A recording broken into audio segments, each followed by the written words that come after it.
Kasus muatan asusila dan pencemaran nama baik yang melibatkan Haja Sanaria, tersangka yang terjerat dalam hiruk-pikuk media sosial, kini memasuki fase penyidikan.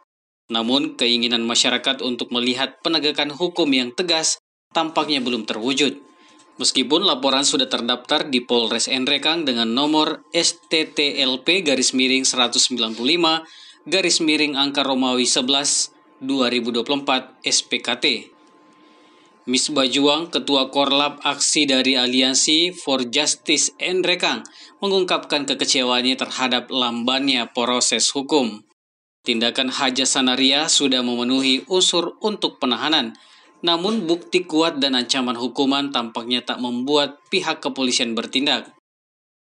Dalam aksi unjuk rasa yang digelar pada Kamis 23 Januari 2025, kasus ini yang mencuat di media sosial dan melibatkan penghinaan terhadap Ibu Santi dan Ibu Anita telah memunculkan sejumlah pertanyaan tentang integritas penegakan hukum di Kabupaten Nrekang.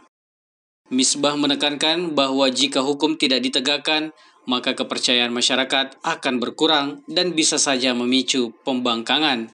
Mengacu pada pasal 45 ayat 1 dan ayat 4 serta pasal 21 Kitab Undang-Undang Hukum Acara Pidana atau KUHP, Misbah menjelaskan bahwa Haja Sanaria seharusnya segera ditahan.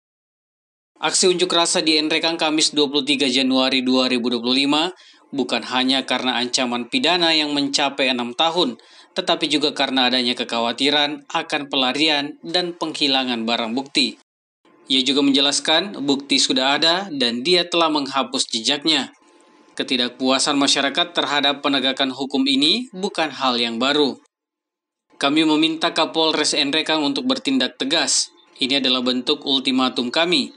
Menambahkan bahwa sikap Haja Sanaria yang merasa kebal hukum karena dukungan dari petinggi kepolisian seharusnya tidak dibiarkan. Situasi ini menciptakan suasana tegang di kalangan warga Nrekang yang menanti kepastian hukum. Ketidakadilan dan ketidakpastian ini jika terus berlanjut akan mengganggu harmoni sosial di Kabupaten Nrekang. Masyarakat berharap agar penegakan hukum dapat berjalan adil dan transparan tanpa pandang bulu. Apakah keadilan akan ditegakkan ataukah kasus ini akan menjadi satu lagi contoh di mana hukum hanya berlaku bagi yang lemah? Masyarakat Nrekang menunggu jawaban dari pihak berwenang. Jadi saya ingin menyampaikan bahwa kasus yang terkait dengan laporan saudari Santi itu sudah masuk di tahapan penyidikan. Sudah dilakukan gelar perkara dan sesegera mungkin setelah melalui pertimbangan dengan penyidik akan dilakukan penahanan pada hari ini.